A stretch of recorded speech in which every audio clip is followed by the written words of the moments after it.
What the real Hollers back with my continuation of my 2010 year review continues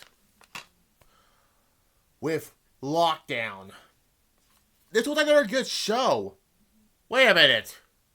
That's the second period in a row. Oh, maybe the next one, spoiler, I'm not going to tell you. So yeah, Lockdown was actually another good show. Yeah, April 18th at the Family Arena in, St. Charles, Missouri, but St. Louis, Missouri, because marketing purposes. Yeah, remember the last time Lockdown was in St. Louis? Yeah, 2007. That was not a good show. But this was not like 2007. That's kind of weird to think about. You have a Lethal Lockdown main event with Team Hogan versus Team Flair. And what's ironic about this? Hogan and Flair are not in this match. It's kind of like 9 years ago at Crown Shit, where they did the exact same Team Flair versus Team Hogan thing, except they were not in the match because they can't. Let's not talk about that. Yeah. Now, every match is a cage match, basically. So I'm not going to talk about every cage match. Every match being a cage match, except for stipulated matches. So anyways, let's get on to the show. The first match, this is they should have done it on Impact before this pay-per-view. And this is for a Lethal Lockdown advantage. Why can't they put it on the Impact before Lockdown? Anyways, Rob Van Dam, his first pay-per-view match in TNA, Marky D, referred to as No Job Rob,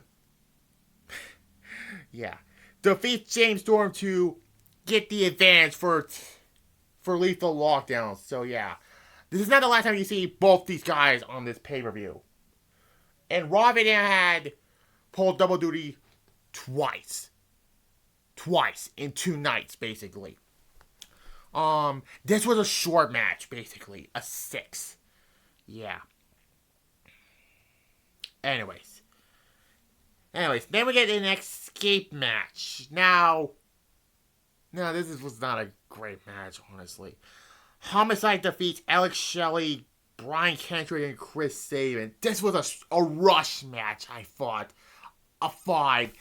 The exhibition at this point in 2010 was not good at this point because Hogan fucked everything up. Yeah, you could tell that this was not a good time period.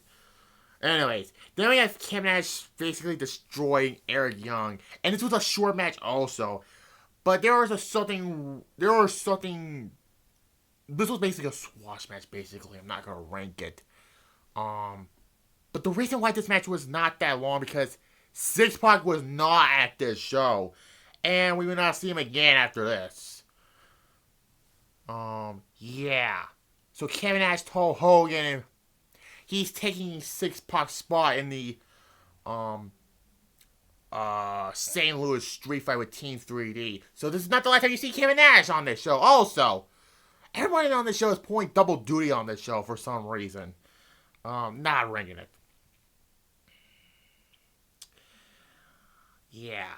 And then we get a winner take all match with the Knockout and Knockouts tag titles.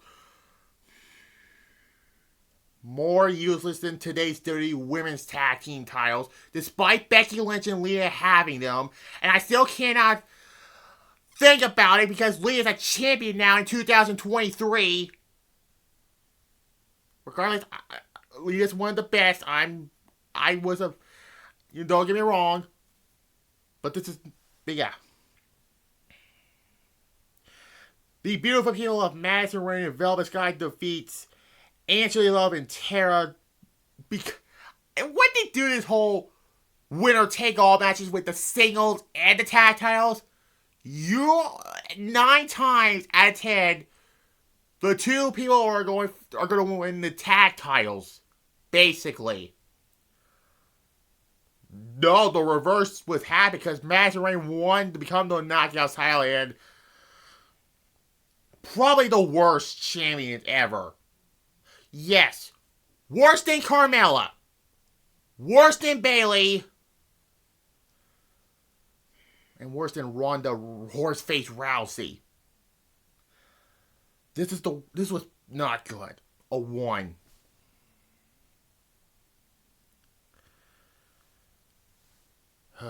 And now we get the reason the X Division title was vacated because there was a volcanic eruption during the UK, basically. I don't know what the reason is because the next night on Raw, half the Raw roster was stuck in Europe, basically. So I had to pull the SmackDown roster to do it, but it was so awkward. But yeah, Kazarian defeats Homicide and Shamor to win the vacated X Division title, but that didn't make any sense. But that whole thing was irrelevant the next month. Sacrifice, basically.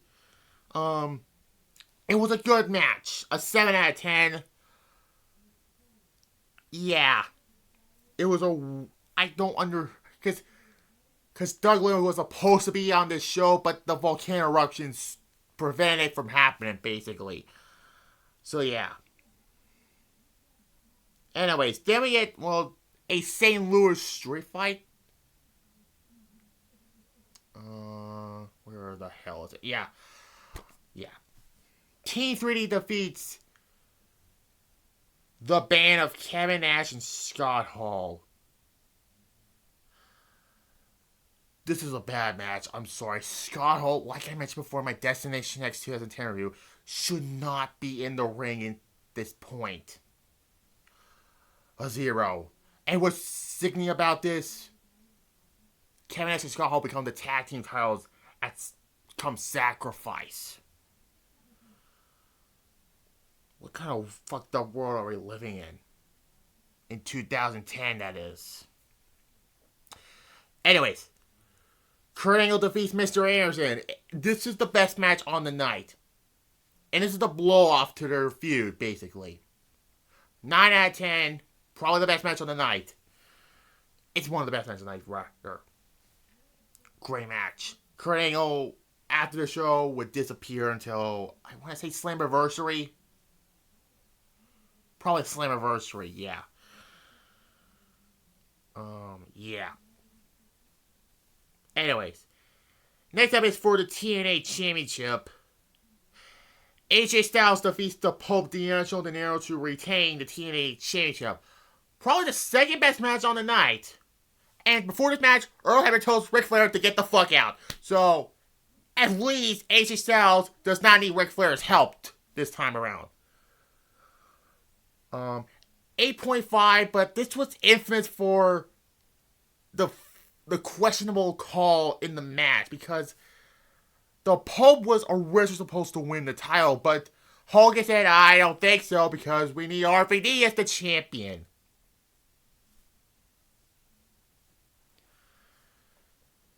Yeah, that happened. The next night, that is. Spoiler alert. RVD went for 2 matches, and that second one, he won the title. So AJ Styles is not the champion come Sacrifice. Because Hogan is a dumb fuck. In TNA, that is. Anyways, 8.5. The second best match on the night. Anyways, then we get the main event. The Lethal Lockdown match. This might be one of the weakest Lethal Lockdown matches, besides having the biggest big people in this match. Anyways, Team Hogan of Abyss. Continuing the Abyssomania story. How much I fucking hate that storyline. Jeff Jarrett, Jeff Hardy, and Rob Van Dam. Again. Jeff Jarrett made an appearance on the show. A wild Slapnuts appearance.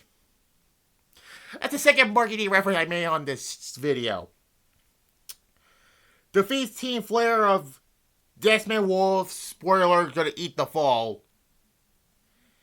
Beer Money and Sting. Yep, I'm wearing a Sting shirt, so yeah. I don't know. This was one of the weaker Lethal Lockdown matches. It's good, but there was not any great spots in this match. And of course, Hogan and Flair had to get their moments in this match.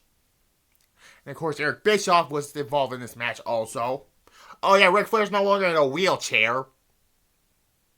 So yeah.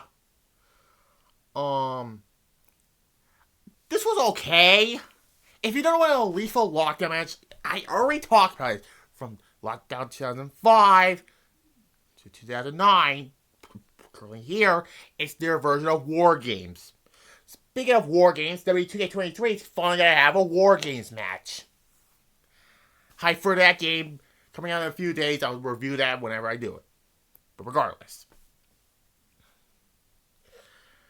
the match was fine. Staying as a heel did not work at this point. I understand in 2008 with the main event Mafia, but here, make his WCW heel run look like great in comparison. I don't know. Talking riddles and some shit. No, not fucking Matt Riddle. Fuck you, Matt Riddle, for talking shit about this man behind me. Your Harper cutout, I know. But yeah. This was not this great. This was not one of Sting's best years, I think. And that's coming from me and him in 2021. But yeah, this was a good lethal lockdown match. A 7.5 out of 10. A best pin decibel of who the fuck should eat the pin, basically. And that's the end of the show. Yeah. Good show. But I don't think it was great as Destination X. I give it a 6.8 out of 10. Yes, a 6.8 out of 10. This was the last pay-per-view, by the way, of the failed Monday Night Experience. Hallelujah! But yeah. So yeah. By the way, that'll be a future wrestling dumpster fire video. I don't know what the next wrestling dumpster fire is going to be. Maybe the failed Monday Night Experience. Because I did Lockdown, basically. Yeah. Anyways. Now I already reviewed WrestleMania 26 already. So it's already on the playlist. Next up is Extreme Rules. Not Backlash, because they replaced it with Extreme Rules, even though it appeared in 2009. Where we saw the last match in Triple H's full-time career, by the way. God, I hate 2010. And Sacrifice. So we're getting close. Not even close yet. But next up is Extreme Rules, where Jack Swagger's World Heavyweight Champion. Look, I like Jack Swagger, but that one was shit. I'm just being honest here. But this is the next period we're going to talk about. Extreme Rules. Sooner or later, I'll do my WrestleMania reviews also, too. 29, 34. I gotta go through that Brock Lesnar Roman Reigns match. At least that has Charlotte and Asuka on that show, at least. So that's good for me, at least. But the next up is Extreme Rules.